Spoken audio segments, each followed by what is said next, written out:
So today let's talk about end-to-end testing with Cypress.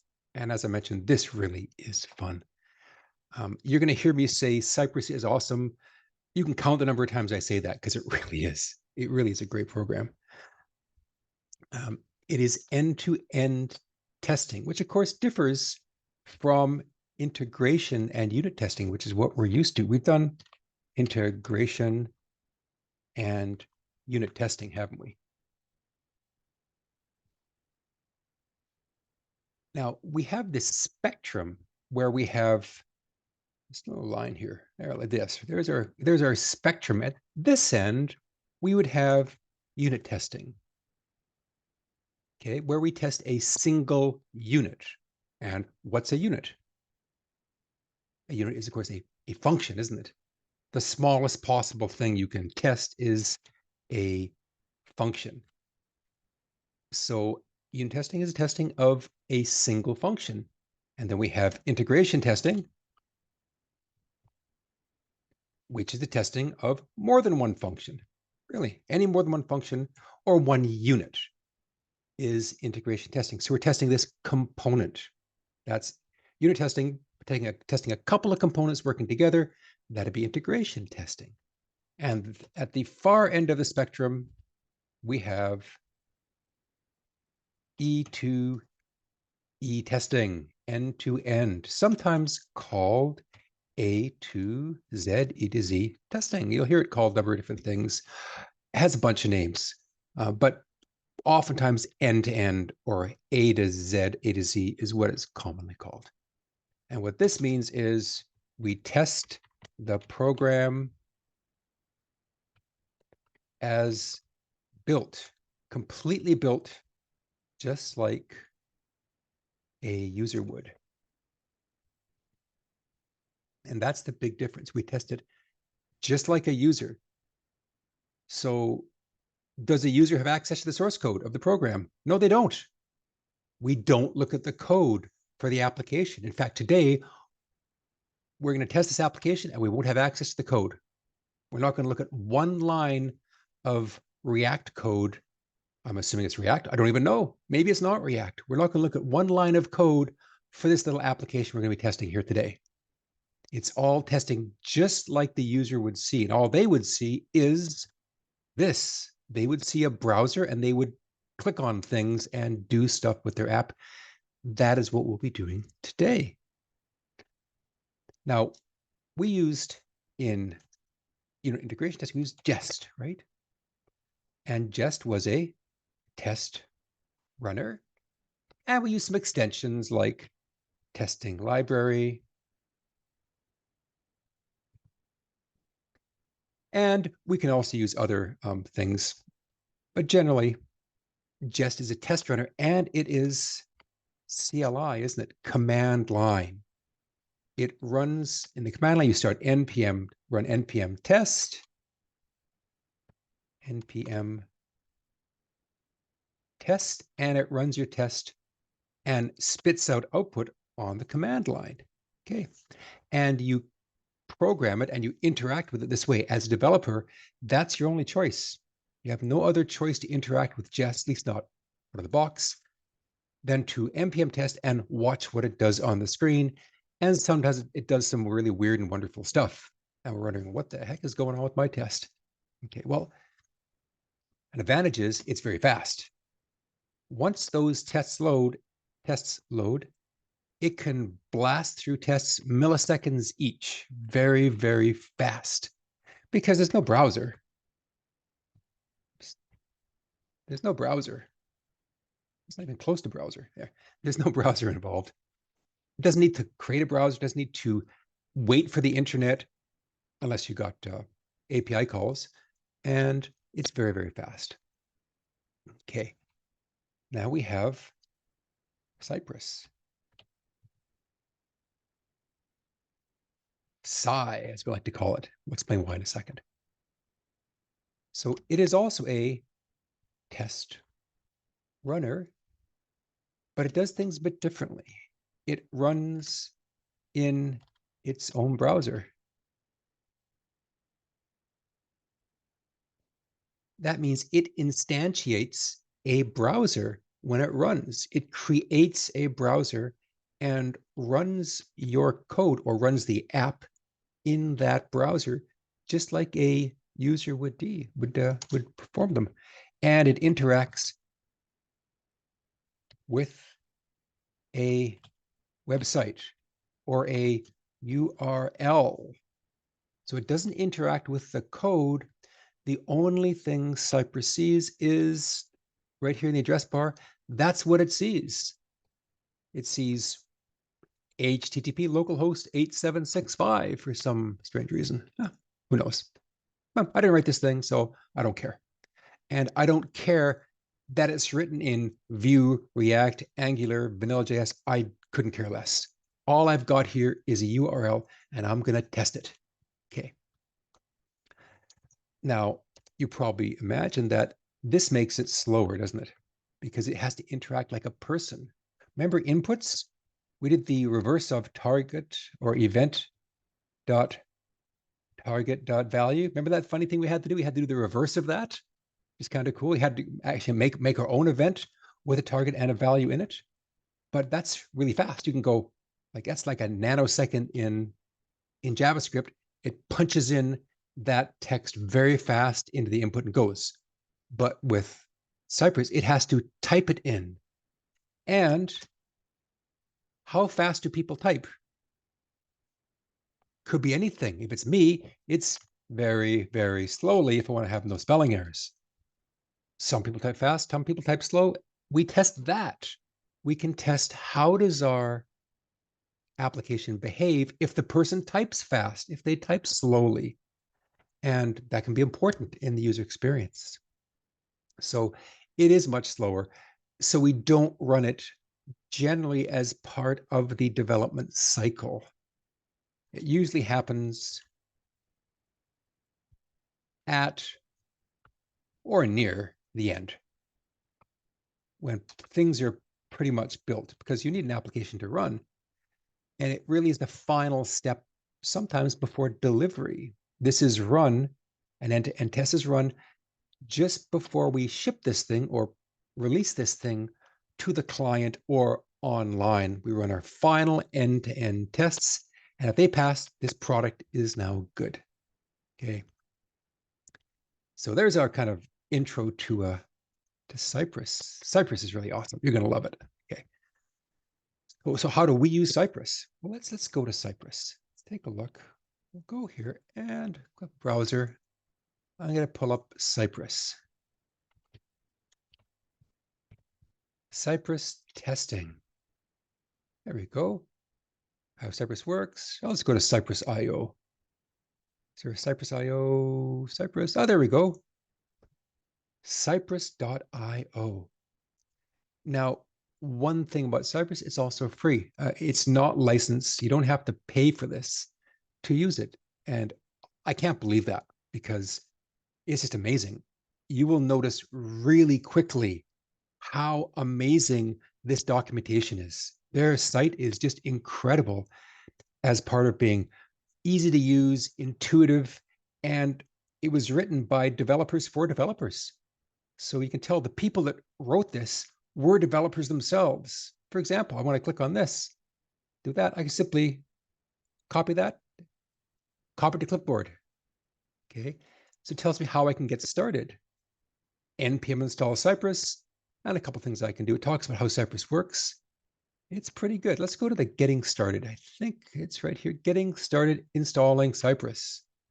Okay, so how would I install Cypress? Now, there's a couple of ways. We will use the npm method. You can actually install Cypress directly, but we'll use it with npm instead. So what do we do? Scroll down. It says, oh, npm install Cypress -- save dev. Okay, let's take that, put that on our notes here. That's how we install Cypress. Installing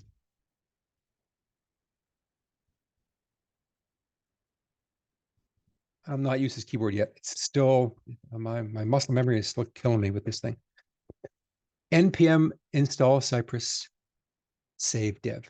Now you will notice in Compass, it says to do this. G. Don't do that. Don't do that. No minus G. There's a reason for that. When you install Cypress, it installs it globally anyway. It installs the executable in your home directory in a cache. We can look at that later.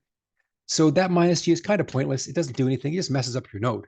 So no, don't do that. Just install Cypress, save dev. Now, interesting point, save dev. Now, I have the code. I just happen to have the code for this app. I haven't looked at it recently. I'm not sure what's in there. Who knows? I don't care. So I'm going to install the Cypress test as part of this repo. I'm going to bundle them together with the source, but that's not always the case. You might not even have the source code for this. You might want to make an NPM project that is nothing but Cypress tests, and that is very common. If you're a testing engineer, you'd be told to write tests for this. You haven't got the code. You haven't got that. All you have is just a URL.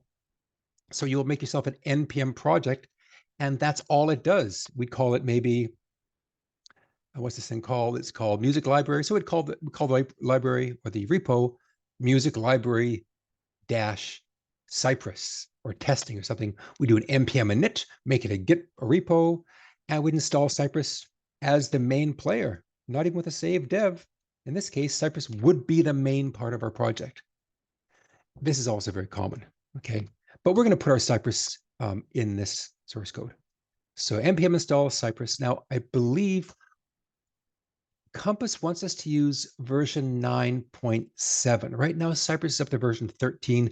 Really good, but that's a bit overkill for what we need, and it requires some extra libraries. So we're not going to use version 12.13. We're going to use version 9, which actually is a really good version to start with if you're starting out with Cypress. So we go Cypress at 9.7.0. This just says npm install this version of Cypress. This is a good version. It's nice and lightweight, a little easier to use. They've added a lot of cool features to Cypress, and they renamed a couple of things. So if you use the later version, nothing's going to work in Compass because the names are all different. Okay, so please don't install the latest Cypress. Make sure you put that 9.7. Otherwise, you're going to get totally lost. All right, let's go ahead and do that. Let's take this right there. Let's go ahead and do that in our project. And by the way, let's go here to our Cypress site. It says this is how you do it. And just in case you're not sure what would happen if you typed npm Cypress, what does Cypress do? They give you a video that shows you what will happen if you do that. Look at this, installing Cypress. In case you're a little unclear on the concept. So Cypress is very cool. Look at this. Okay. Let's go ahead and do just that. Let's go ahead and install our Cypress right here. I think I'm here. Where am I here? I'm here. Okay. I'm going to go npm install Cypress version 9.7.0, and I'm going to say save dev. There. Mine should go fairly quickly because I have installed Cypress recently, I think. We'll see what happens here. Yours will pause for quite a while in between this. That just means that it's actually downloading the Cypress executable. Mine may or may not, but depends. We'll see what happens here. It is moving.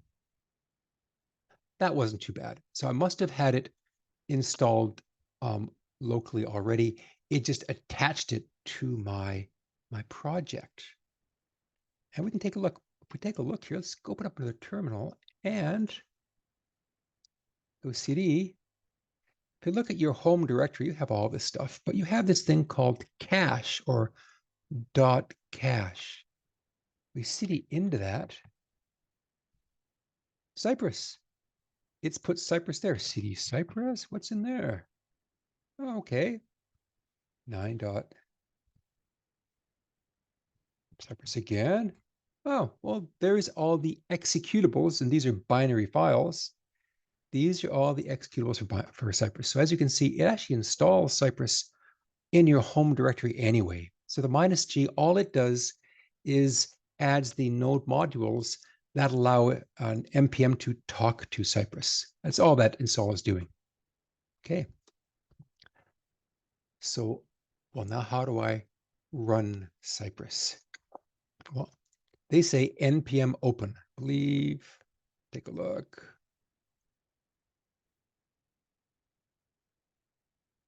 Yum install. Next step, okay, open the app. Next steps, well, Cypress open. So that's the command you want. You want Cypress open. We can use npx or yarn. I'm going to put it inside my npm script, and I'll make a script called Cypress open, or just Cypress. Let's just copy that. Let's grab that and put that inside the package.json right here, comma, put that. I'm just going to call it Cypress for now, or Cypress open. It really doesn't matter. I'll call it Cypress because I get confused easily. You don't need the -p anymore. They go -p dot. That's not needed. I think Compass mentions that as well. Just Cypress open is all you need. It will open Cypress in the current project. Okay. And that's kind of all we have to do. Now, a couple of notes for those people using Windows and WSL. Anybody in the crowd using Windows WSL? Yes? Okay. One extra step you have to do, otherwise it's not going to work. First off, you may have installed that VCSRV thing. Delete it. Uninstall that thing. That VCXserve SRV or something like that. There. I think it's called this. VCXserve. Uninstall that right away. That is not needed anymore. That was when WSL was unable to talk to an X server. The later versions of WSL tool can do all that.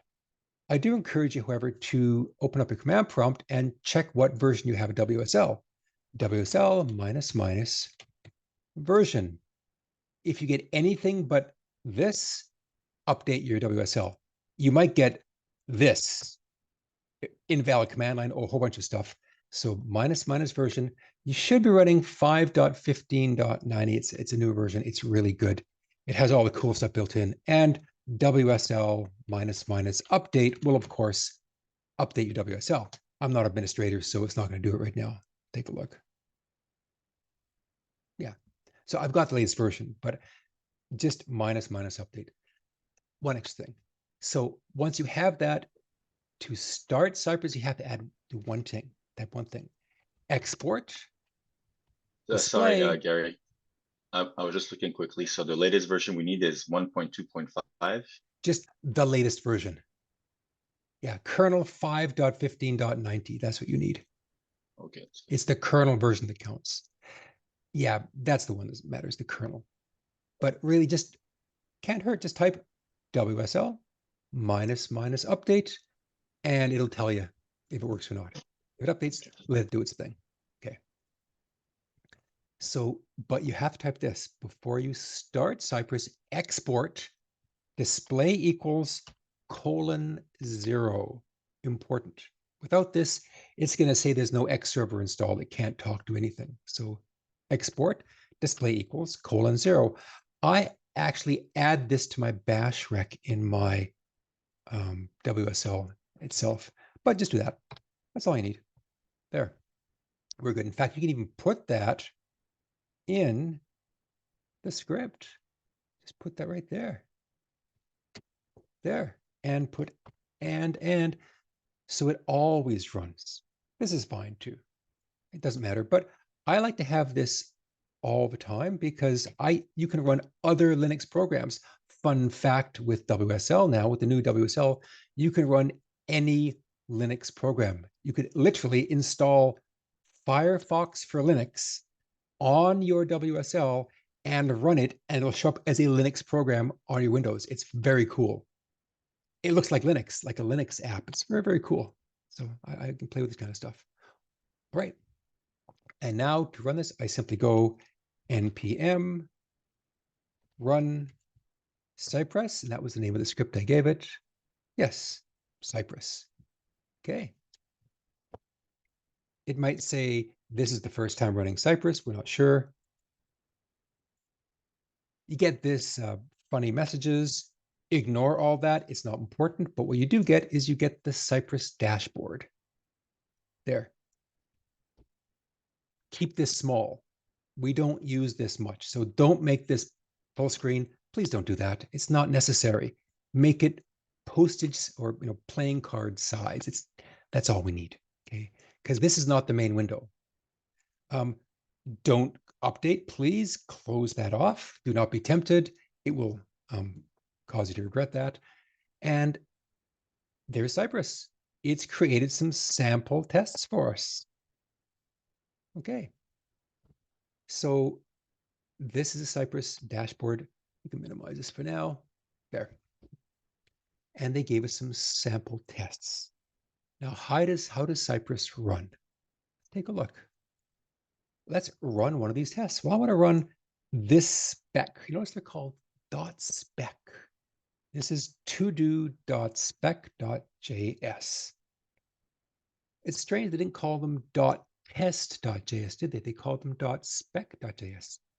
And fun fact, later versions of Cypress, they called it .sci, which I think is very cute. .sci, I love that. But version 10 and below, they call them .spec and then .sci after that. So why'd they call them .spec? Who wants to speculate as to why they called them .spec and not .test? Why would they have done that? It's kind of odd. Shouldn't they have called them their tests? Why did they call them .spec or later on .sci? Well, let's think about what would have happened if they had called them to do .test.js and you've got a React project with your jest tests running as well. What is jest going to do? Well, it's going to notice those .test files and try to run them. And there's Cypress tests, and it's probably going to fail horribly because jest wouldn't recognize Cypress, would it? So they had to choose something different, and they chose .spec. And later on, .sci, which I'm a big fan of that. I think it's kind of cool. Reminds me of Cylon. Love that, right? So cool. It was really written for developer nerds, for sure. Okay. Let's go ahead and run this todo.spec. I'm going to click on it. Start that test. And what does it do? Another window opens. This is the main window. This one we do care about. So what's it doing? Your tests are loading. Oh, opens up a browser. Oh, my hands are here. I'm not doing anything. It's interacting with that site like a Cylon, like a robot. Yes. I guess Cylon would like blow it to pieces, right? Okay. Like a friendly robot. They're all done. Let's do it again. That was very cool. Run all tests. It opens the site and interacts with that site just like a person when it types, it clicks on things, just like a person, and it runs inside a browser. It has an embedded browser. This browser is called Electron. It runs a V8 engine, and it's an embedded browser that anybody can put inside their code. You could too. Should you decide to have a browser in your app, you can use Electron.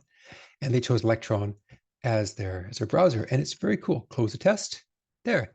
And I have Electron. Now, if you have other browsers installed, it will notice what you've got installed. You can run your tests in Chrome or in Firefox. Now, I'm running this Cypress on my WSL, so I don't have Chrome or Firefox installed in my WSL yet, so it doesn't show anymore. You may see more if you have a different browser installed. You can pick a different browser. Electron's pretty good. It's a nice embedded browser. It's V8. It's runs great. Okay. So there's our sample. Again, it gave us lots of sample tests. We're going to delete all of those. And you notice I put them here in my project. There they are right there in the integration folder. Getting started. There's my to-do and a whole bunch of advanced examples of tests. So I'm going to delete all those. It does give me the option here. I can delete the example file. So I'll click that. That's a nice touch. There. That was much easier. And now my integration folder is empty. Okay. So we're going to write our very first Cypress test. Now we still need to write the tests. It's not completely interactive. You have to write the tests, but they're pretty easy. They're pretty easy to write. So we're going to make a new spec file. In fact, we could say make a new spec file. It's noticed. Here is our directory. Let's make a new spec file. What's that going to do? Wow, it even pulls up this. We can say yes, and it lets us interact with it ourselves. We won't use this. We'll use VS Code, but it even gives us an environment where we could actually manage our tests here. But instead, we'll go to our integration and make a file here instead. Make a file. We'll call it our first test in the integration directory. There it is. I like to number mine 1- only so I know they're going to run in the same order every time and not alphabetically. So I'll call this my one first dash spec, not test.js. There's my first test. Let's see what Cypress, and Cypress has noticed you have one test with nothing in it, of course. All right, so we know how to write Mocha tests. Pretty straightforward. We know how to write Jest tests, also pretty straightforward. Well, now how do we write Cypress tests? Well, let's take a look. Back to Cypress. There. And let's take a look. I'm just going to type in Mocha.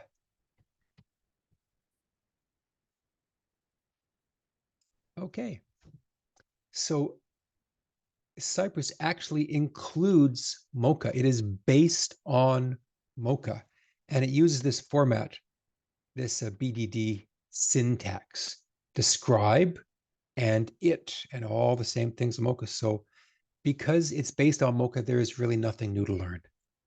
They're exactly the same structure for our tests. It also has Chai built in. It also has jQuery built in, which you are going to love this. Trust me. Okay. It's going to be great. Okay. At least for finding things. All right. Make a test. Make a describe block. I think I have do I have one? Nope. Okay. Describe. There. Okay. And we'll give it a name. We'll call it tests to see if Cypress is working.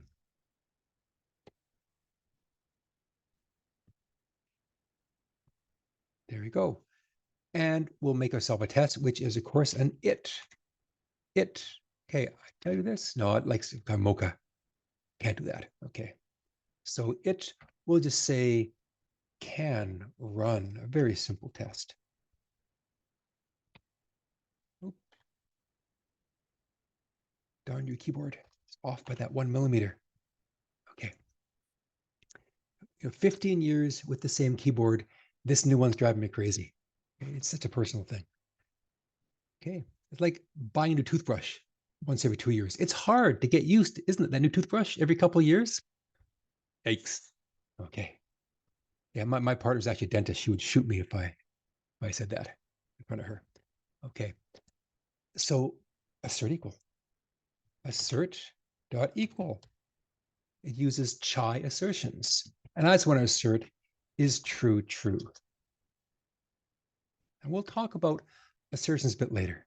Okay, so there is my test. Very, very simple test. Let's go to Cypress and run our test. Click on the test. It runs visually. There's our test right there. True is in fact true. Now, it's a nice display. It shows you every step of the test all the way down and what happened during that step. Of course, this isn't much. It just says assert true, true. So there's not much I can do. Okay. But it's visual. It is much easier to trace your tests in Cypress. Let's add another smaller test. We're going to try to go to a website. I'll say can visit a website. There.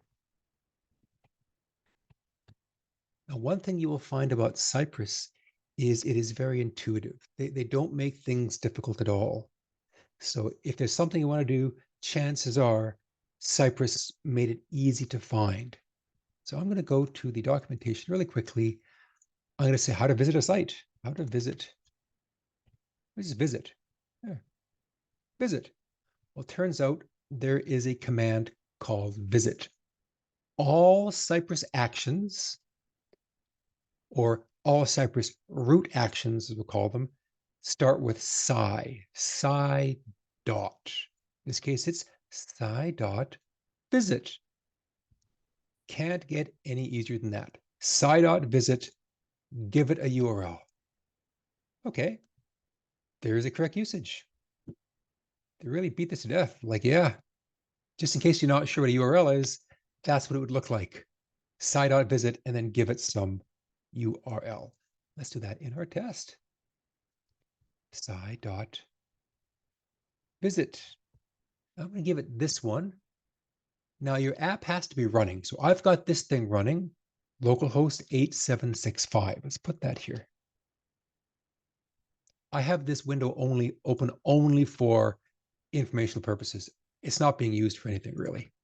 So sci.visit, let's go to that site. There we go. Okay, let's watch what happens. Go back to my test. And you may have noticed Cypress notices you've made a change to the test and it reruns the test. Wow, looks like that worked. There's my first test, can run.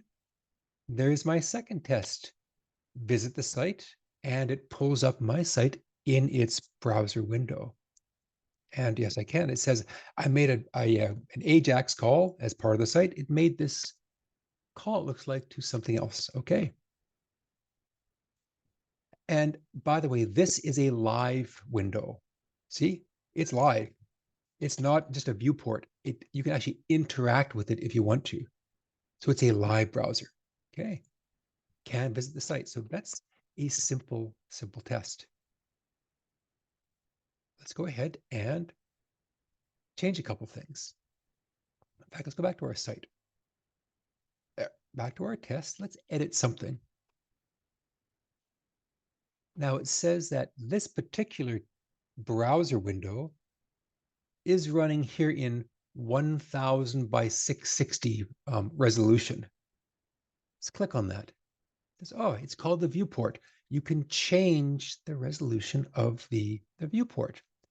For example, wait, this you can make it maybe 1024 by something else, or 1660 by 1080 or anything, to see how the application behaves in certain resolutions.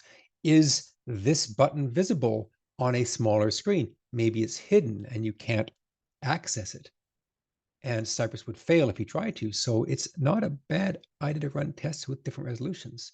And you change that by editing the cypress.json file. And you put this, I'm going to copy that right there. You put that in there. And there's a file they added for me called cypress.json. And if I do that, let's put that in there, put that there. I'm going to change it to something else. Maybe something like 1280. I'll go 1280 by 800. A little bigger screen, or maybe a smaller screen. So what happened? No, one thing you noticed right away, my test closed. Where'd it go? It's gone. Because I changed a fundamental config, Cypress closed my test because it's no longer valid. I have to reopen it. And now I should get a different resolution in my test.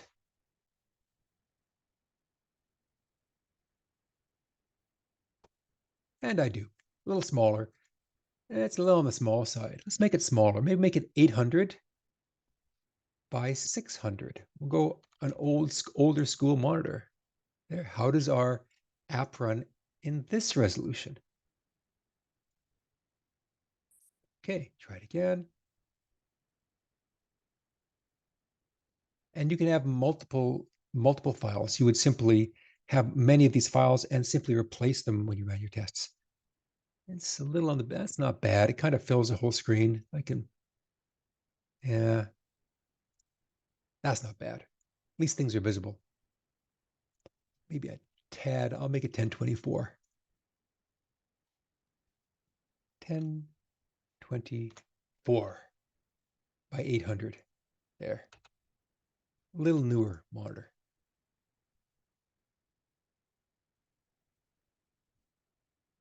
Okay.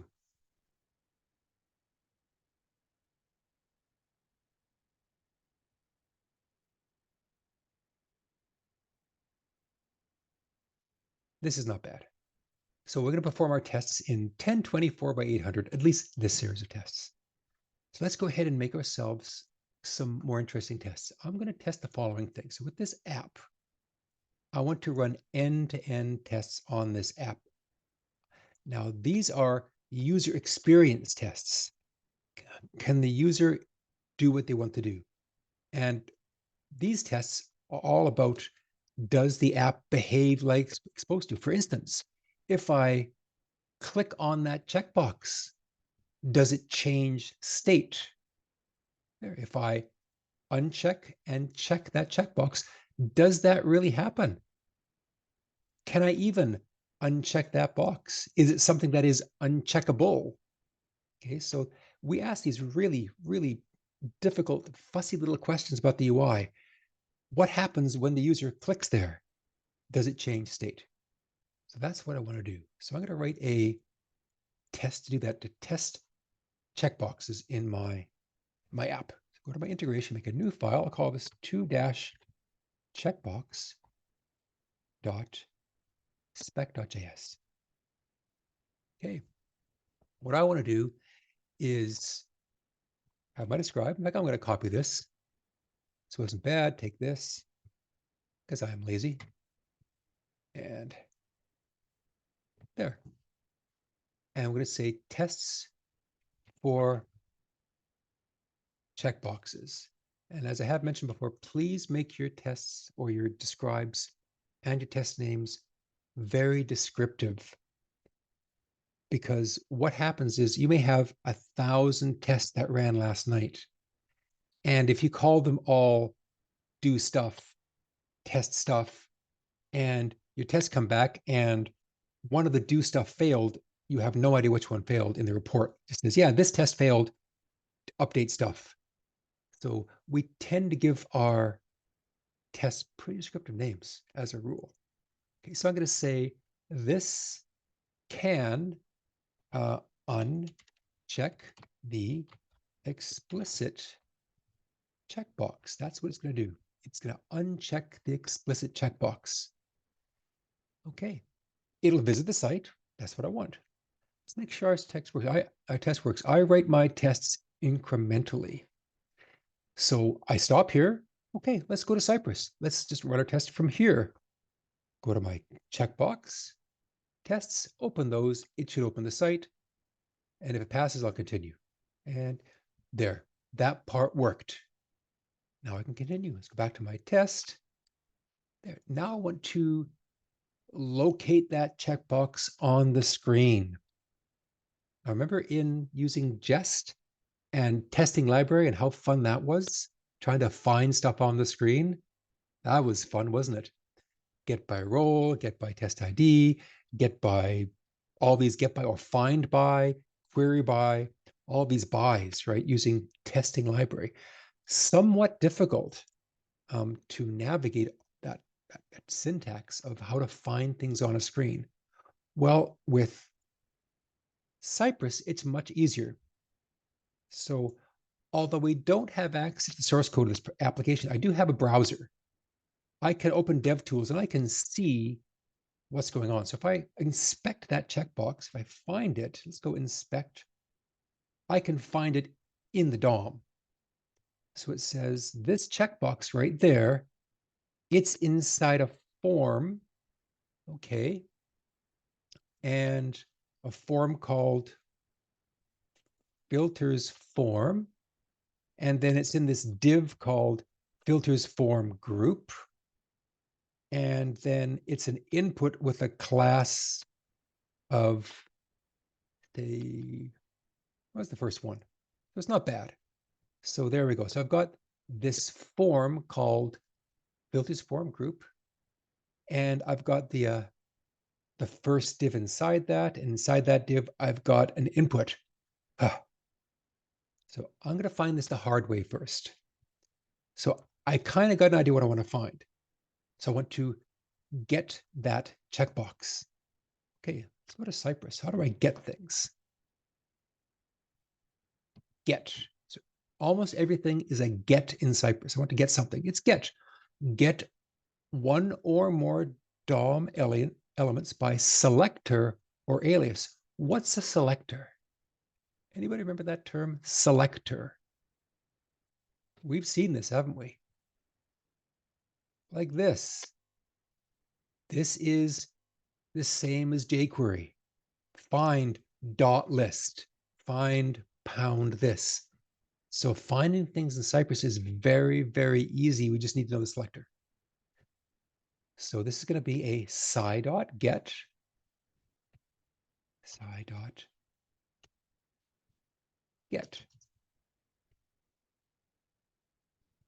There. And it takes a selector. So I know that I want to find a form with filters form and a bunch of divs, filters underscore underscore form dash groups. I want to find all of these things. Let's find those things. So it's going to be, I can remember filters. Okay, filters underscore underscore form dash group. Okay, I'm going to stop there. Did it find that thing? Let's go to my test. Take a look.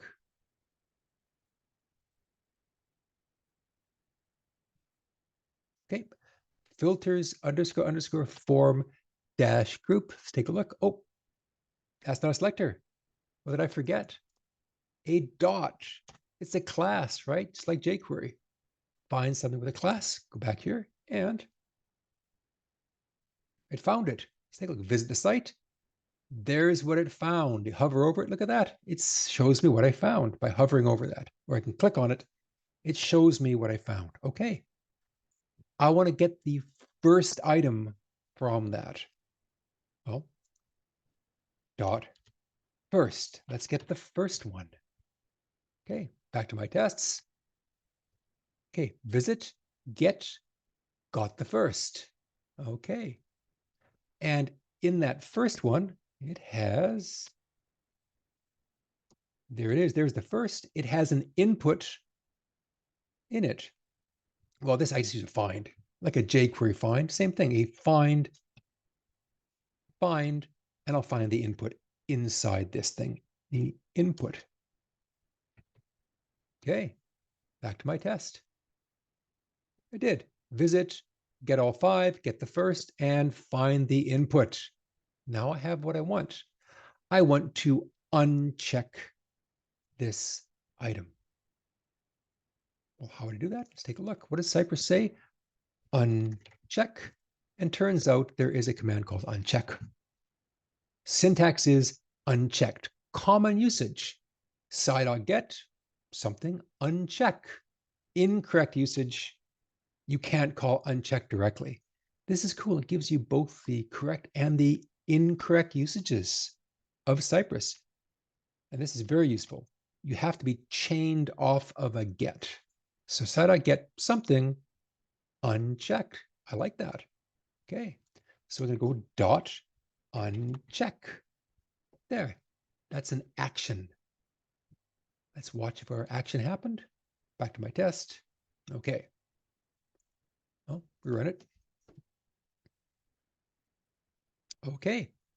Let's trace our test. There's get the site, gives all five, get the first, find, and uncheck. Now you notice it's toggling back and forth as I hover over that. Before, after, before, after. Very cool. When you execute an action, it will show you the before, you can click on to pin it, and the after. Now it's kind of hard to see. You can see the changing state. There's a red dot kind of hiding the checkbox, but there. Very cool. They make it really easy to use. There's my action. Okay. Now, what if I tried to uncheck something that was not checkable?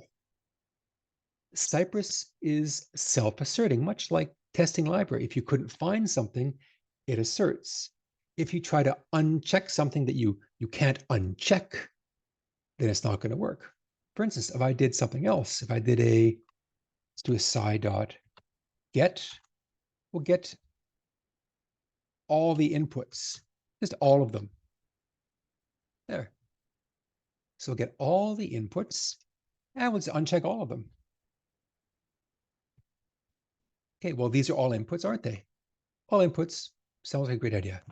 Oh, but of course, this is also an input and it says, wait a second, you can't uncheck a text input because I found this thing as well. That is not uncheckable.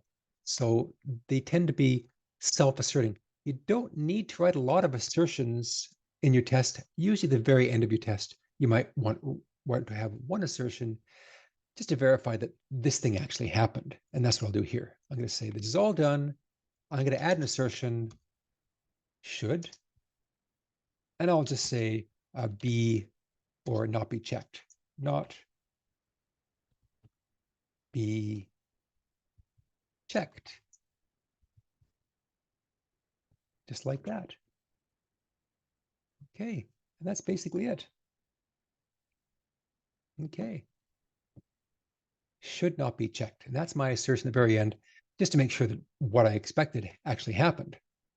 Give it a try, and there's my entire test. Fetch the site, get all the divs, get the first one, find the input inside that div, uncheck it, and then it should not be checked. This is a very typical Cypress test. Not hard at all, is it? And you can step through it. I really love Cypress. Let's do another checkbox test here. Let's make another it. There. We're going to now check if we can uncheck something or check it by clicking on the actual text rather than the item itself. So these checkbox works, but on a phone that's kind of small, you might want to check here, like in the general area. If I check on the text, does it also change the state of that checkbox? That's what I want to test. If I click on one of these text, does it change the state of the text box beside it? Okay, so we can say our test is now going to be there. Can check a checkbox by clicking on the text. No, beside it. There's a really descriptive test name, okay? This is common. That would be a very common name. They're not short. These things tend to be quite wordy because you want to see it the next morning when this thing ran overnight, what broke. So yeah, the can check a checkbox by clicking on the text beside it test looks like that one either passed or failed. Okay. So I want to find my EP text here. Let's inspect that thing. What is that? Okay, so it looks like it is a div and there's a label there and that label contains the text EP. Okay, so it contains EP. Let's take a look at Cypress. We'll look for contains. There's a contains. You can find something that contains. You can say sci.contains some content. In other words, contains hello. Get me any element in the DOM that contains the word hello. That's exactly what I want. In my case, I want something that contains EP. So we'll go sci.contains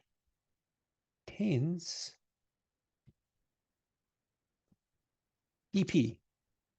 Let's find something that contains EP. Go back to our test.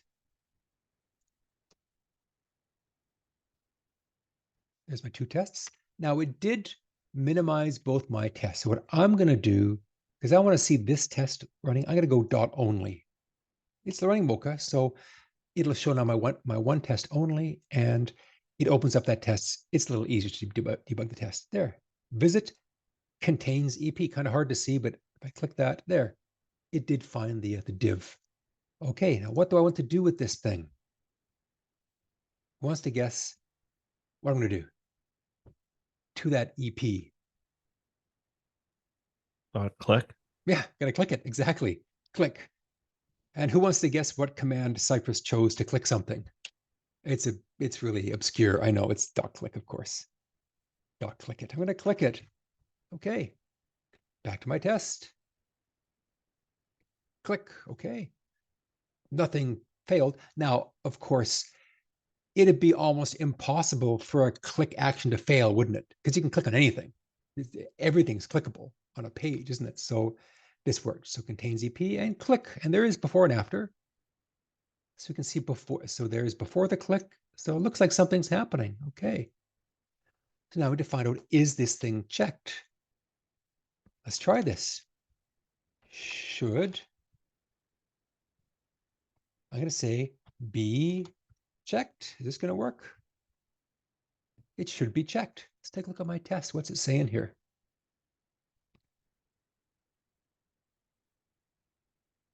Assert. It failed. It says, wait a second, what happened? Oh, you're expecting a label to be checked. You can't do that. This is a label. Only checkboxes can be checked. So that's not going to work, is it? I have to go and now get the checkbox that is associated with that label. Okay, so I can't do this. I have to do another get. Sci.get. I want to get the EP checkbox. Let's find that. Inspect on this one. There it is. And turns out it has an ID of EP, which is way easier. I'm just saying get ID EP. So get pound EP. I'm going to say the dot should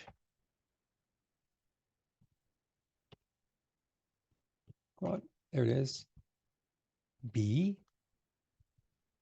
checked. It should be checked. There is my complete test. Back to my test. There we go. Should be. There's a complete test again. Okay. Do the get, should be checked. Now you may have noticed I've got a bit of redundancy here, don't I? I'm doing this visit every time. So I should probably have this combined. This is really not very dry, is it? So I should probably put this in a before each. So before each. So before every test, I'm going to visit the site. Add this right in there. So now I can take this out of all my tests, because now all my tests can visit the same site. And they still work exactly the same. Let's take out my dot only out of here. Make sure they both work again. And sure enough, they both work. And it shows me that now I have a before each. This is pretty cool. It shows you everything you need to know about your test. Before each test, you ran this and it went there. Now, you may have noticed that this is hard-coded in my test, isn't it? Probably not a good idea. This should be perhaps a parameter or a configuration, and you'd be right. So let's take this there, take that string. We're going to put that inside our Cypress.json as what's called a base URL. There. So now all of the sci.gets, or sci.visits rather, will be relative to this if they're relative. In other words, if I don't provide an http:// it's going to assume it's using this as the URL. So that means I can simply say sci.visit/ just like that. And my test. Of course, I changed the JSON. Got to restart my test. And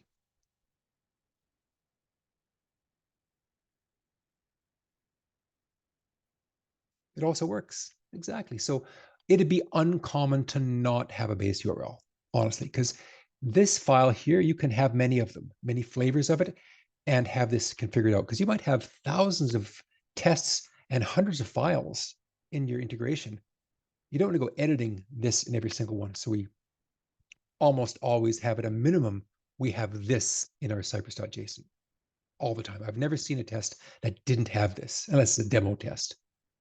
Okay, let's take a quick break. We'll come back in 10 and we'll start doing some more interesting tests with Cypress. All right, see everyone in a few minutes.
One.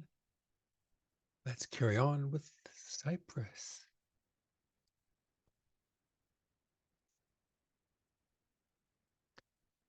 Okay, so we had our simple tests. Let's do some little more complex tests. We're going to test things like, can the user type something in to this search? Because we know if they type in Beyonce, it should find some albums with Beyonce. Or Queen, much better choice. All right. Or Bee Gees, even better choice. Yes. Okay. Wow. I actually found them. Very cool. Okay. Let's try to see if we can actually type stuff in. Does this input work? Because it might be disabled. Can they type? Can they type quickly? Can they type slowly? So we're going to do some tests around this input field itself. Let's make ourselves another test. We're just going to copy this because I'm always lazy and I'm sure it's going to get me into trouble. It always does. I'll call this my input .spec.js. There we go. And I'll say tests for the input. So tests for the input or the search input. There. Let's just take all these out. We'll leave R before each because that's kind of handy. There's kind of our shell. What we want to do first is we want to find this input on the screen. Of course, we're going to visit our site and then find. So let's do an inspect on this and we'll take a look. And okay, it looks like it's an input with a class of radius. Okay. And because we also have other inputs that are checkboxes, don't want those. I just want, or type equals text. That's not bad. So I can either do class radius or type text. I'll do class radius only because that's an easier jQuery or an easier selector to type. So we're going to say can type into the search field. Okay. Sci.get, we want to get an input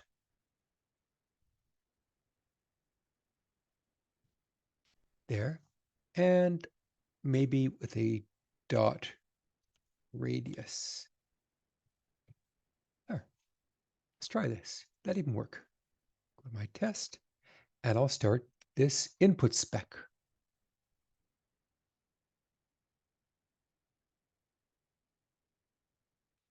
Oh, that's all I needed. Now I could have made my test or my search a little more specific. Now this is a very simple site. Normally I'd probably find the form first to make sure I have the right form and then look for the input, but I've only got one form on the page. So I kind of kept it simple. I could have done this. This is inside a, go back to my site.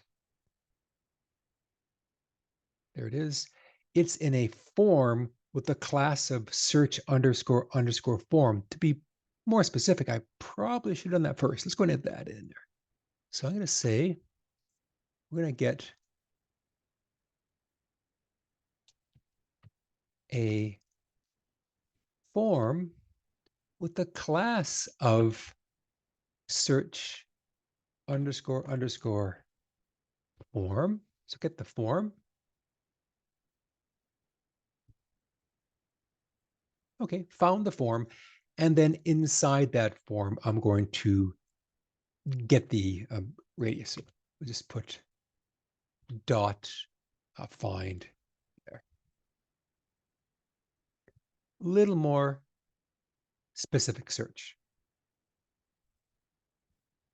But of course, on this page, it doesn't make much difference. Okay. And when I have that, I'm going to then type into it. I want to type. So what do we think Cypress chose to type text in? Let's look, search for type.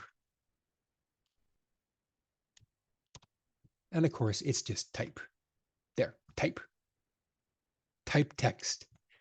Not much you can do with type. Type, but you can't say sci.type, can you?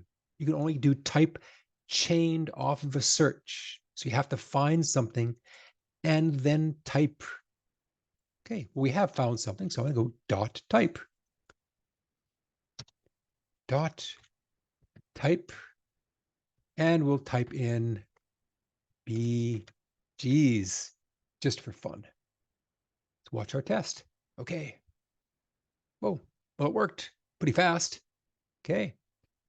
It typed in BGs. Really good. Now, of course, if I tried to type into something you couldn't type into, then it would break. If I tried to get a checkbox and type into it, that'd be an assertion.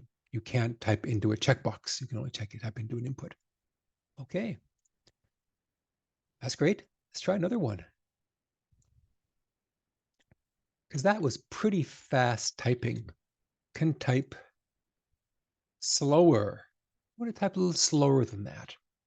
Back to our type. It gives us lots of options. Now, a lot of commands or actions in Cypress takes an options object as a parameter. What are options? Well, lots of them. There we go. There.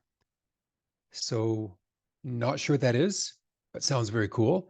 But I've got a delay. So after each character, delay a certain number of milliseconds. Force a type. Even if the input's not ready to be typed in, force it in. You wouldn't commonly use this one and lots of other ones, but mostly delay is the one we use. So I'm going to give it a delay. Type this a bit slower. So type BGs, object, delay, and I'll say 200 milliseconds, a little slower typing. Let's take a look. That's still fast. So 250 or 300. That's kind of my speed typing. Let's watch my test. Yeah, it's kind of my typing right there.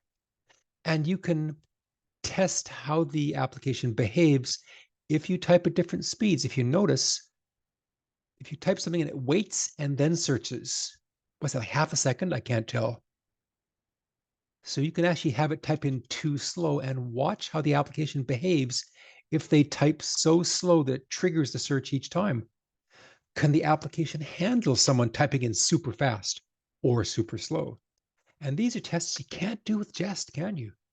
With Jest, you simply say event or targeted value. But here you can simulate a user doing stuff. You can also type in special keys, things like Alt key, Control key, Shift key, and all these special arrow keys, down key. You can simulate anything you want with type command, which is very cool. Okay. Now you also may have noticed this is also has some duplication. I'm finding this input both times. In fact, all my tests in this file are going to do this. So why doesn't this belong in my before each? Well, it should be there. There, let's take this and we'll put in a before each. We're going to get that form. There we go. Now we found the input field. And now type. What am I going to type into? Well, I can't do sci.type, can I? We know that. What do I use? I've got to type something chained off of some element that I found. So I need a sci.get, don't I? Because sci doesn't work. Well, it turns out you can save a get as an alias. I would go as, and I'll give it a name. I'll call it the input field. So now I've saved this as something, and I can do a sci.get, and we'll look at a sci.get, because a get says you can also use a selector or an alias. And aliases describes what alias are. There. And you simply give them a name and you save it as. Let's take a look. Where's the example here? I'll do it the easy way. One thing you can't do is this, though. You can't do a sci.get and make it a variable. That does not work, okay? And then use it later on. Can't do this, okay? So avoid the temptation to give your things variables, const, my get equals. We almost never declare variables inside Cypress tests. Exceedingly rare. Never, okay? It's all declarative. So we went to a site I get. Well, it turns out it's a selector. So input field.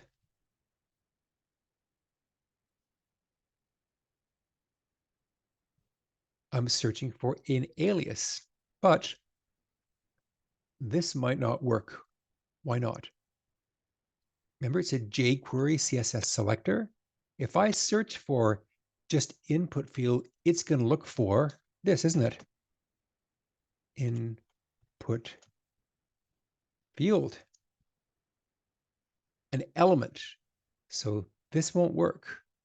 I can't use dot because that'll look for a class input field. I can't use pound, that'll look for an ID. So Cypress had to come up with another prefix to identify this as an alias, and they chose at.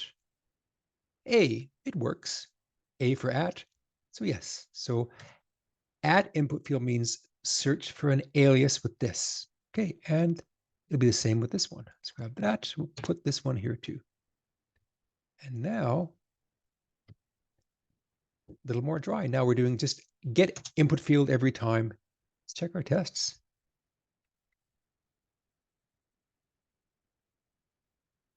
And they all work. Also very common. If you are having the same operation on the same element over and over again in the test, and usually a test suite such as this is all about one thing. So these tests are all about the search input. So you'd almost always have a before each with a visit, and you'd almost always have some alias at the very top to say, here's my thing. Okay. And question. I'm curious, can you have like a describe within a describe? So like if you have like a collection of like a big collection of tests, like let's say you're testing an entire page, and then within that page you have like a subsection and like you're just testing some part of that page where you only want the before each to run in like the nested describe, would that work? Yeah, well, certainly you can have more than one describe, of course. But let's try that. Good point. But we certainly could have two describes in a file. And sorry, not just two in the file, but like But one nested, inside of yeah, the exactly. yeah. We'll Sorry. try this first. This does work. So this we know works, right? Let's try a describe within a describe. So I'm going to take this one, which starts there, and now let's put it inside here. There. So there we have this, and now we have, I'm going to put it here. Good question. Where should I put it? I'll put it here. See what happens. Okay. And look at that. Yes, you can. Very cool. So you can have, it even shows them as nested tests. A bit of indentation going on. Awesome. Thank you. Great. Yeah, Cypress really is really cool. It's great. I say it over and over again. If I could do this all day, I would definitely do Cypress tests. I love doing them. They're so much fun. Okay. So this is how we use aliases. And they're very, very common in Cypress tests. Because as I mentioned, it's all about usually one thing. So alias that thing and then do your gets this way. Because that way, if someone changes the class, you don't have to go into all your stuff. You just have to change one line. Pretty common. Okay, let's do another cool test. Now we know that this particular page right here, it's called album search. When you type in something like geez, it has a little spinner, kind of hard to see that. Let's do it again. Little spinner comes up. There it is, spins, or BGX. That was too fast. And you get your output. Okay. So what I want to do, I want to test, does this work? So what do I get when I get some results? Let's have there with nothing, and we'll do inspect down here. There. So we get our body And our div and our main, there we go. And we have two sections, okay? Our search and our filters. What happens if we have some content? Geez, with a B, of course. Oh, now I get my main has more things in it. It has the search and filters, but now it has these articles as well. Article, all these articles with a class of album. Okay, so that's what's going to happen. After a search, I'm going to get a whole bunch of articles inside my main. And it looks like they're siblings of my search and my filters controls. Okay, that's where I'm going. Okay, let's make ourselves a file. I'll take this one, copy it again. Why not? There we go. And we're going to call this one API results.spec.js. This is now all about fetching stuff from an API.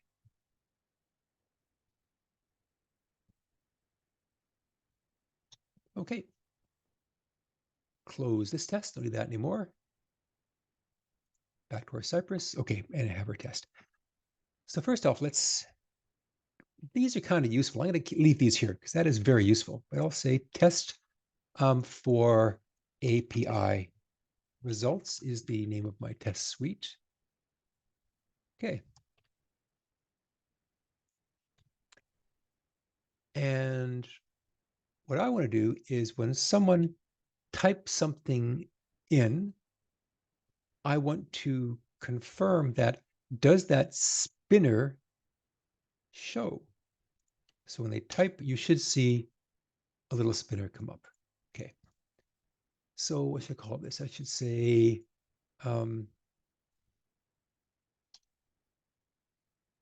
shows spinner after typing. There. Okay. So go to my test and start my test. All right.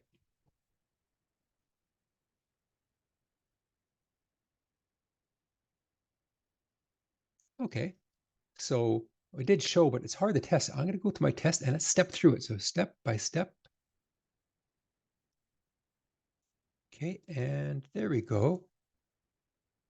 There's now, you notice what my test is showing me. It did what's called an XHR. We know that name, right? That XML HTTP request, right? AJAX. So we have a question again? We have a hand up. Oh, maybe not.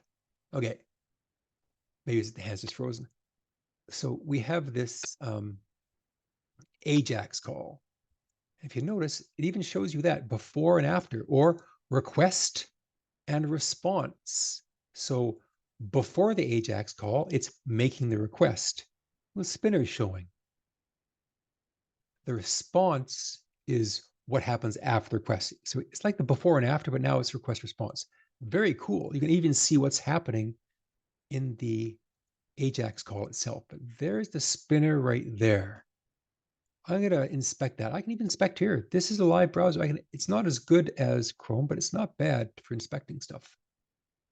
There it is. It says, okay, image with a class spinner. That's what I want to be showing. Image class spinner. Okay, so what I want is after I type, I'm going to say sci.get an image class spinner, or just class spinner. There's only one in there. Dot spinner. That should be showing after my type. And I see the hand still up. Is someone have a question, or that's just a hand from before? No? Yes? No? Okay, maybe my Zoom has a hand stuck on the screen. Okay. All right. Go to my test and Okay, well, it found a spinner. There we go. Type, it found the spinner, and there we go. Okay, so this test passed. There's really nothing else needed because the spinner's there. If I had not found the spinner, the test would have asserted. So if I said spinner X, for instance, there, that's a failing test. It couldn't find class of spinner X. You notice it waits a while. There, couldn't find it. Now you may ask yourself, wait a second, this is asynchronous. This waits a couple of seconds, and you're right. But turns out Cypress waits for you for everything. It will always wait to find something. I think it's a few, like maybe 10 seconds or 8 seconds until it finds the thing you want. So there's no need to put any kind of asynchronous handling in Cypress. It'll just wait. You type something, it'll wait for the spinner to show up. Okay, so let's take advantage of that. We're going to go in here and we're going to tab and BGs, and we're going to try to get the articles. There, I want to see, does it return some articles for me? Okay. So go here and we'll do our inspect again. There, inspect these.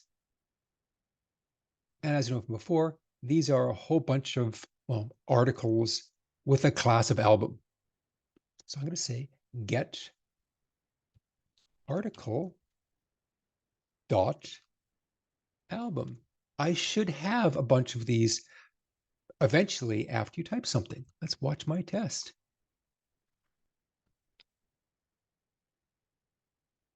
Okay, there's my test. And there's the get, type in BGs, before, after, and it worked. So it does produce results. It waited for the API call to finish, and I got article. I didn't have to wait for it. There is a Cypress wait command. I'll show that in a few minutes, but you don't need to put in any waits. It'll just, these gets or other types of searches, they will wait for the results and they'll time out. So, well, now I can't do much because I'm going to a live site. This is going to iTunes. Now I could say, well, I should have in the now. I don't know that song. Okay. Or what else have I got here? I don't know any of this stuff. Any BG fans in the crowd? That's going way back, isn't it? Yeah. So I could search, is some of these there, but this is not very safe because we need this test to be under our control. I believe Andy probably mentioned yesterday that you don't test live servers, do you? This is doing an iTunes request. We are not here to test iTunes and whether or not iTunes works. We want to know if our app works. If I go to network tab, right there, you can see if I type something in there, it does a fetch, an XHR fetch to itunes.apple.com search, and then a whole bunch of stuff. And that's the search I'm doing. Okay. It's a big long get, it looks like.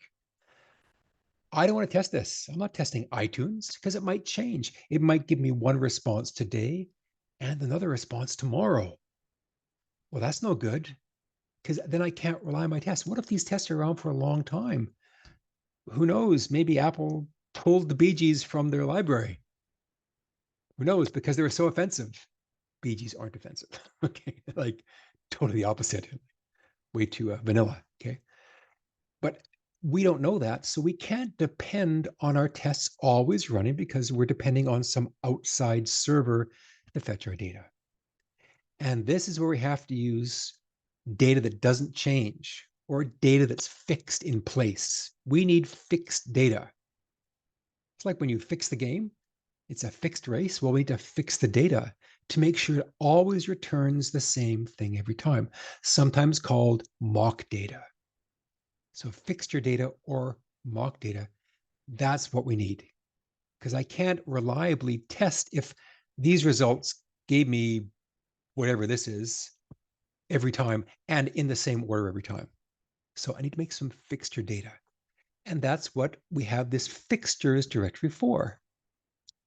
We can drop files in here called fixtures. It gave us an example. There's an example of some JSON that you might get back from some API. Okay. Obviously not iTunes search. So we'll delete that one. So I need some fixed data. I happen to have some here. I've got a file. I can drag it in here. There. Okay. It retrieves a bunch of albums from a group called Daft Punk that I totally know who that is. Okay. Yes. Yeah. Okay. So I can fix my data to return Daft Punk. Well, how do I do that? Well, that's pretty simple. Unlike using Jest, it was kind of hard. Here, it's real easy. We tell our search to intercept the get. Let's do this here. I'm going to leave these live. So I'll leave these the live searches, but I'm going to add another one here. There. And I want to have my test results say it's going to return one of these albums. So I'll say returns article. So returns article. Let's give my test some nice name. There. And shows, let's pick one of the very popular songs here. Okay. Random access memories. There we go. We want this to probably the first one too. We should always get back our results, and we should get back the album random access memories. Okay. That is my test. Shows random access. Am I spelling that right? Memories. There. I guess after typing. Okay. Now, it doesn't matter what I type, but I'll say Daft Punk. I'm sure I spelled that right. Okay. But now I want my fetch to, I want to intercept, okay, any AJAX call. So how do I do that? Let's take a look at Cypress. It's actually pretty straightforward. Intercept. Okay. Well, intercept. You can say intercept a URL or intercept a method or intercept with a static response. We want this format. Intercept a get on a URL and give it back some static data. There's some examples here. So this one, it says intercept the post request to /users and return always this thing. Okay, or users and always return this. So in our case, we want to do a sci.intercept. There. Let's say sci.intercept. Okay, and we're going to intercept the get because we know in my network tab, it was a there. It was a get. So a get, there it is, get, and then there's the pattern I want to match. So it's going to be a get, intercept a get. So for every AJAX call, intercept a get that matches the following thing. I'm going to go ***, and then I'm going to go /search.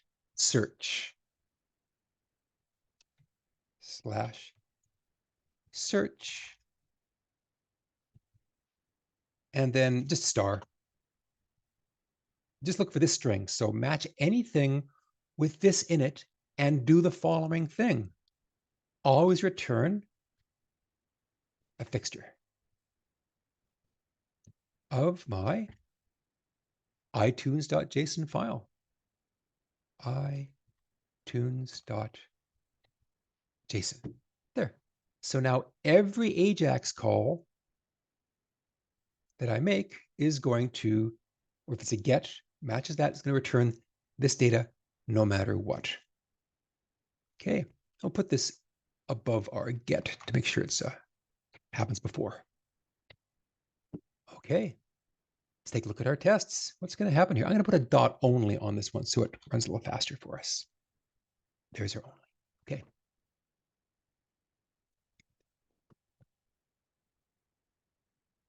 Okay. Well, the test passed, and I did in fact get Daft Punk. But maybe that's just because it's live, right? So let's go ahead and change what we type. Let's just do it by hand. Let's just say, go ahead, and we're going to type Bee Gees there. We still gonna get Daft Punk. This is not Bee Gees. So we can type anything, it doesn't matter. We're always going to get back this data, which is great. This is now fixed data. Now we can do some tests on this, knowing our data is always the same. There. So really, no matter what happens, we always get back this all the time. Yeah, it doesn't matter. Okay, perfect. So now we know that our articles we got back. Let's go here. And if we look at our article, there, we got back. Let's run our test here. One more time. There. Did our get, and there's our before, and there's a response. So we get back all these articles. We're going to find these, and we're going to see which one contains Daft Punk. So we're going to put a sci.get. We're going to give it a further search. Find me something that contains Daft Punk. There. It's a search. So inside this article, find me any element that contains the text Daft Punk. Okay. And I found it's kind of hard because it's at the top of the screen. It can scroll down, but it always goes back to the top again. There it is. Scroll down. Yeah, it did find it. There's my Daft Punk. So my test passed. I got back the appropriate thing I wanted. Okay. So we can fix our data, and now can always be guaranteed we're going to get back Daft Punk because our data has that in it. And that's how we fix data in Cypress. It's pretty straightforward. It's not hard. Just do an intercept. And you can intercept anything. Now, once again, it's asynchronous, but you don't need to wait. There is a wait command, and you can wait for this intercept to finish. If we gave it an alias, we do that sometimes. You can say .as and give it a name. I can call it iTunes fetch or something. There. I can give it intercept an alias, and I can wait for that to finish. I could say sci.wait. And you can wait for that alias. You can say wait for the iTunes finish to complete. See what happens. And that works. There's my wait. It waited for that to finish, but it's not necessary in this case because we know that a sci.get waits anyways. So under what situations would I want to wait for an alias? Well, what if I had a couple of requests happening? Wait for this one and then wait for another one. Maybe it's a redirect or something. So do this, and then your code does another one or two or three, have a couple of gets going on here. So you want to wait for the first one and then do something else, wait for the second one, and then search. Because some pages have fairly complex gets, and you want to wait for each one to finish and then do your stuff. But in this case, this is not really necessary. One thing, let's take a look at wait, by the way. One thing to notice is actually kind of important about a wait. There. And this is, we've got to be cautious with waits. So where do we go again? Wait. Come on. One more time. Wait. Not showing. That's kind of weird.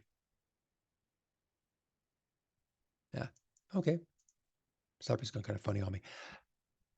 We would not, there is this. You can actually wait for milliseconds. Never use this.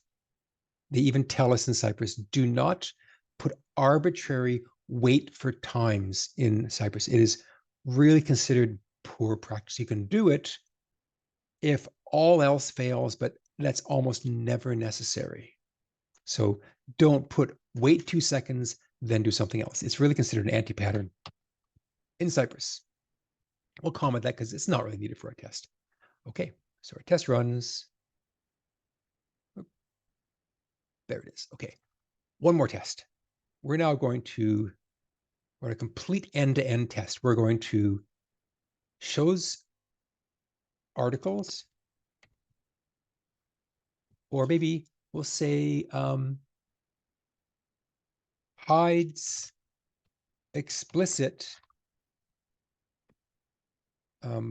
albums if EP unchecked, or explicit rather, explicit unchecked. Unchecked. Okay, that's our test. So if we have data, if we uncheck the explicit box, I think this one has one that has red. That means explicit in the ALP. So if I uncheck that, that should now be gone, and it is. That is the test I want to perform. If someone unchecks that explicit checkbox, does it hide that? Was it called? Daft Club. Okay. So this is all the same. Does our fetch, great. And we want this. This is good. So now this, there. So I've verified that I've got some articles, and I can add this get just for fun. Okay. Now I want to go ahead and uncheck the checkbox. Okay. So very similar, sci.get, sci.get. And now we know all those checkboxes have an ID. In this case, it has an ID of explicit. Just stop there, make sure we find it. Always a good idea to stop, implement each test, and there.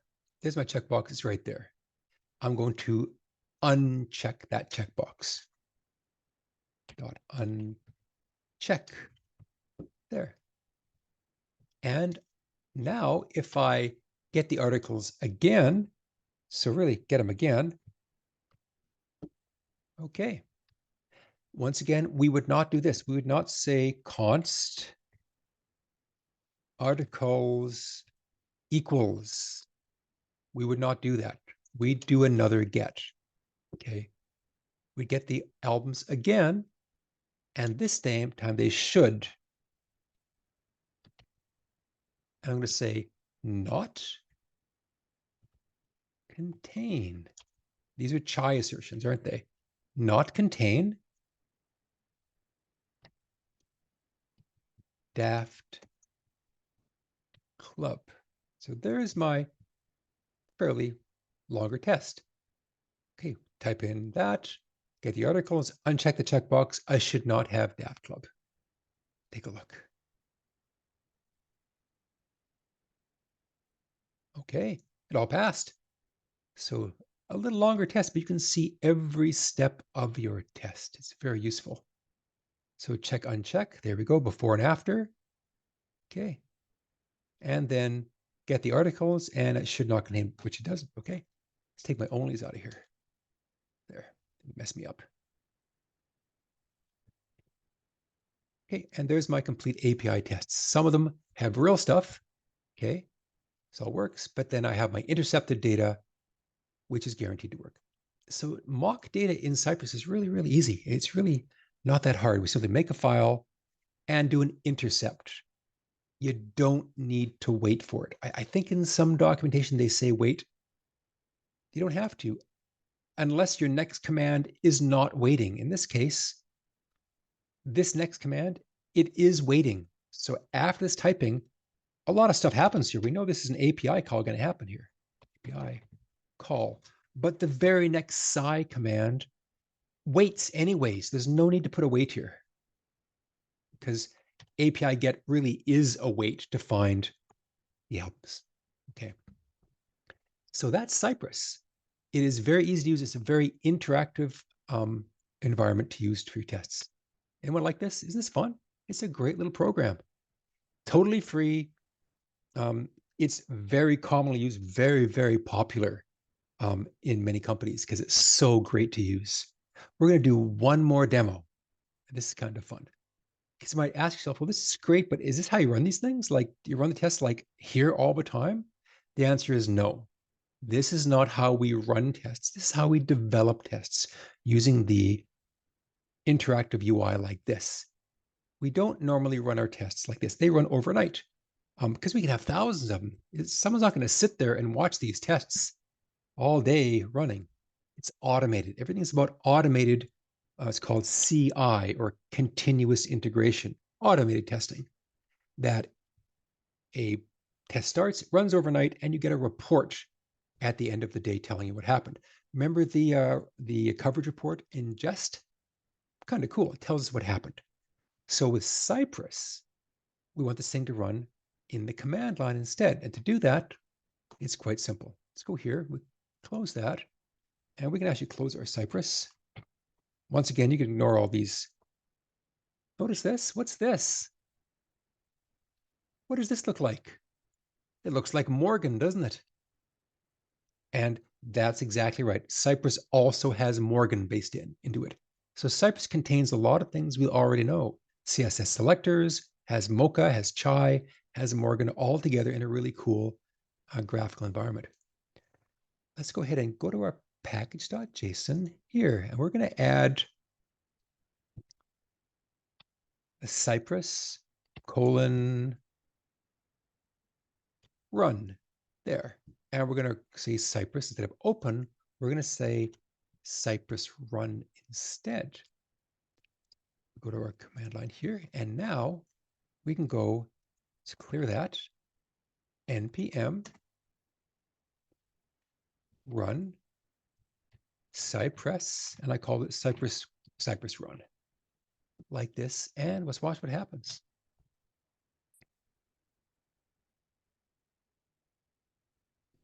Now it takes a while to start. It has to instantiate a browser. So it's building a browser. There we go. And now it's running the first spec. There we go. It runs our tests just like you'd see in something like Jest. Nice checkboxes, looks all good. Of course, they're slower because they're typing in slowly now. So this can take some time. Like these ones may take a while because I've got some very slow typing happening inside these tests. That's not bad.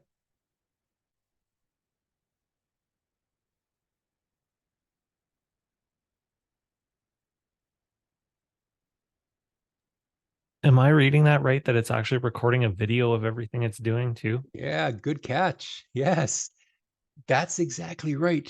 That's exactly what it does.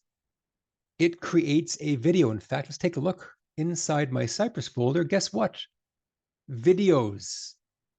And these get checked back into your GitHub when it runs, of course. And next morning, you get a report. Oh, these tests failed. Let's take a look at test number 3. What happened to test number 3? Well, there's the video. Let's open up the video for test number 3. Now let's play the video. And sure enough, yes, you get a video for what happened. How awesome is that? This is great, right? Like, this is awesome. Look at that. And you can see what happened in your test. Yes, or the API call. What happened in that test? Well, it ran this and all this stuff happened. Type BGs, well, it's pretty fast, but very cool. So you get a video. People love this feature. It is great. Now, this is optional. You can turn this on or off because admittedly, this takes some time, right? You can say no video, and it turns out later versions of Cypress, video is off by default. But in this version, it was on by default. But it's kind of cool. You get a video of your tests. So Cypress really is an awesome platform. I do it all day if I could. It is really fantastic. That's our talk today on Cypress. All right, everyone, have a great afternoon. And we have some compass work in Cypress. It's pretty straightforward. Okay. Have a great Gary. rest of your Thursday. You Bye, too. everyone. Thank you. Thanks, Gary. Bye. Sorry. Bye.